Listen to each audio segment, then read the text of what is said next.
an interesting chat lined up. We've got Jaspreet Singh, who is the Chief Investment Officer of Research and Ranking, joining us. Jaspreet, thanks so much for joining us this morning, and good morning to you. How do you look at what is prevailing right now in the Indian equity markets? Are you seeing any trends, or is there a complete lack of an overarching trend as we were looking at? And therefore, what are you focusing on? Hi, good morning, both of you, and good morning to the viewers. And thanks for inviting us. So I think I'll go with your premise here. There is a lack of overarching theme or a trend here, and it's getting very stock specific. And you'll, in fact, earlier it was more a market direction. Then it was going into sectors, themes which are doing well.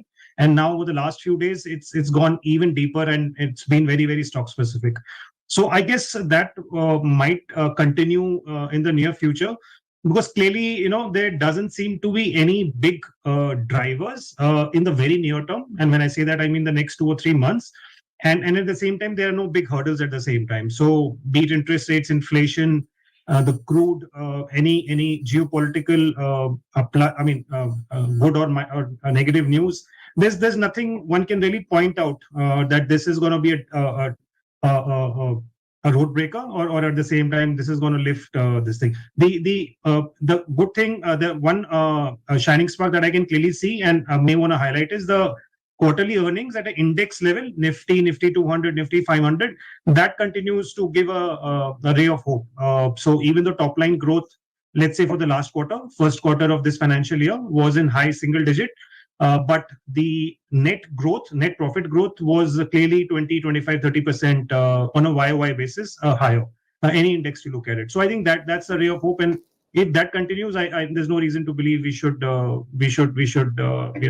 have any thoughts that over a 1 to 1.5 period, the markets should trend only up. Right.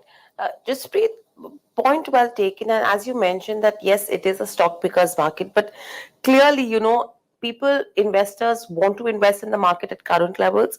But the key issue comes up is when they complain of the valuations. Where do you see the valuation in terms of the Indian markets right now from an investment perspective as well? Sure.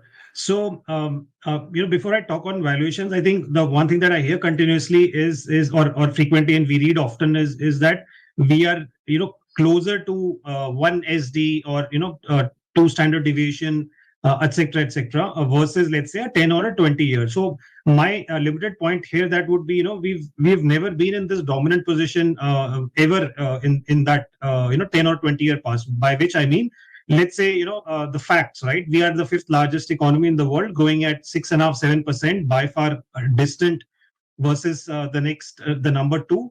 The whole world is watching us, and India Inc. is growing, still growing at its best with a deleveraged balance sheet, right?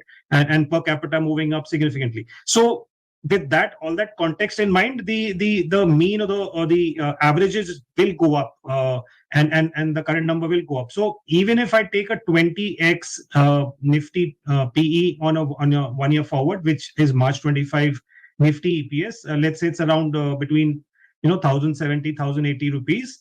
Our sense is that 11-12% upside is still available on a Nifty level. So no reason to worry. Obviously, one might say 11-12% is not juicy enough.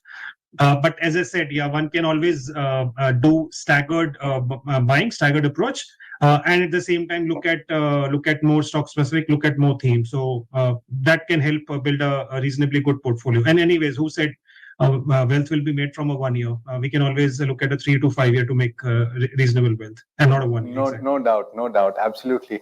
Jaspreet, if I look at the various sectors that are usually focused on, if I talk about banking, we've been speaking about how PSU banks have been outperforming their private peers, at least in the near term. If I look at metals, they've been underperforming because of the China concern. If I look at IT, there are individuals that are saying that while earnings have not bottomed out, at least the prices might have. If I look at pharma, there are people that are talking about the possibility of a significant bull run because the bottom has been achieved. How do you look at all of these sectors, and which, according to you, is the biggest growth opportunity going forward? Okay, yeah. We largely, our portfolio built up is positioned a significant part around the three C's, which we call as the credit, the consumption, and the capex. And credit is obviously let's say we wouldn't say we're choosing PSU over private banks, but PSU banks did not feature barring one odd name earlier, let's say a year back. But consistently in the last 2 years, the share of PSU banks in the portfolio has gone up for us at Research and Ranking. Second, overall, and it'll remain so for a good part of the current fiscal year, given clearly the balance sheets are much lighter. The PSU banks management are now coming out and talking openly about what they are trying to achieve in terms of their own targets that the board has assigned them, and they are trying to achieve them. And so it's clearly walk the talk that they're talking. And lastly, valuation still remains healthy given the ROE, which used to be high, low single digit, and it's clearly either a low double digit or a mid double digit in the PSU bank. So every reason for us to be positive on that space. The other, as I said, capex. I need not delve more. It's being talked about on your channel, all channels every day. The manufacturing theme, the defense theme. It's not a 1 year phenomena, and it's going to continue year after year. Our share of GDP of manufacturing is abysmally low, and clearly there's a big move up there. The one space that we are very positive is consumption, and within that very specifically semi discretionary. And what do I mean by that? Largely footwear, luggage, retail, QSR, the exhibitions, the multiplexes, etc. That space, the jewelry, let's say holidaying, etc. I think that pocket is clearly looking very interesting. So I would say largely these three would be our dominant. Others, I would let's say a pharma or a metal or a IT or maybe even and some others, maybe more on the neutral side is how we are positioned at the current moment. Right. Thanks, Jaspreet, for getting us those sectoral picks. A quick question in terms of, when we're talking to a lot of FIs or, fund managers, clearly a lot of them are still sitting on cash right now, both in the domestic market as well as if you talk about FIs. Say, for example, hypothetically, we were expecting another 2 to 3% correction further in terms of markets. Do you think that is something that could actually lead to a lot of fund infusion, which could then start supporting our markets? And if so, within the sectors that you mentioned, which would be your topics? Yeah, I would believe so.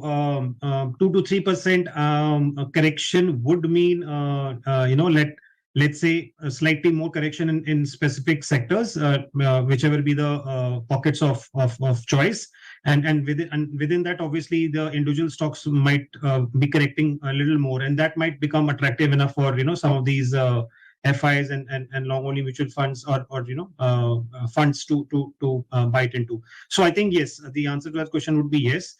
I won't be able to go stock specific because of compliance reasons, but let me just highlight pockets of themes that we like. So financialization of savings is one big pocket.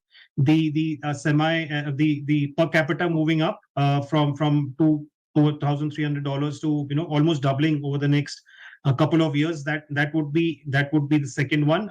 The manufacturing theme or the China plus one plus PLI would be another one. And last one I want to leave or I want to highlight here is that pocket of platform companies, digital companies. I think that can clearly be a dark horse there. We've been selectively biting into that space in the last couple of months. And I think that's going to give a reasonable surprise. We don't have any favorites there. I think a basket approach may turn out to be reasonably okay there if one looks at that as an approach. But I can give you a quick sense. The cash flows are improving, the profitability is improving, the companies are almost at EBITDA positive, profitability almost there, or they have already announced a net profit number. They are coming out with the very important disclosures, full transparency. The ESOP quantum is going down quarter on quarter. And lastly, the environment when, let's say October to December 21, when interest rates were at low, and the only way was up. Now it's the other way around, where it's only the only way it's going to be down. It's only a matter of quarters, by when it starts. So all these forces, I would say, combined, put together, would put this space, the digital platform companies. Obviously, the disclaimer here, it is meant for only high risk investors. It should be meant for high risk investors and who can take a 2 to 3 year view and obviously can stagger their buying. Otherwise, for people who are looking at, or for viewers who are looking at monthly outperformance, it's going to give bouts of volatility and may be the best pocket to buy it into. Certainly. Thank you so much, Jaspreet, especially for that last answer, because I think a lot of our viewers will benefit from a conversation about that. Thanks as always for taking the time. Pleasure. Thanks for having us. Equity investments are subject to market risk. Read all investment-related documents carefully. Visit www.researchandranking.com.